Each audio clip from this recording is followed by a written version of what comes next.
Di balik setiap cacahan plastik berkualitas, ada rahasia. Bukan hanya mesin pencacah yang bagus, tapi mesin pengering yang efisien. Fungsi mesin pengering bukan sekadar menghilangkan air. Ini adalah proses menstabilkan bahan baku. Sisa air sekecil apapun adalah masalah besar saat peleburan.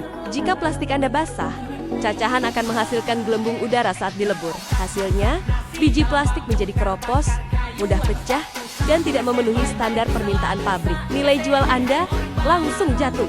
Jika plastik Anda kering sempurna, bahan baku Anda stabil, padat, dan kualitasnya naik. Ini yang dicari oleh industri. Jangan anggap remeh alat pengeringan. Disiplin dalam memastikan cacahan kering sempurna adalah investasi terbaik untuk kualitas produk dan kepercayaan pasar Anda. Jika kalian membutuhkan alat pengering dan bisnis, langsung hubungi nomor di bawah ya.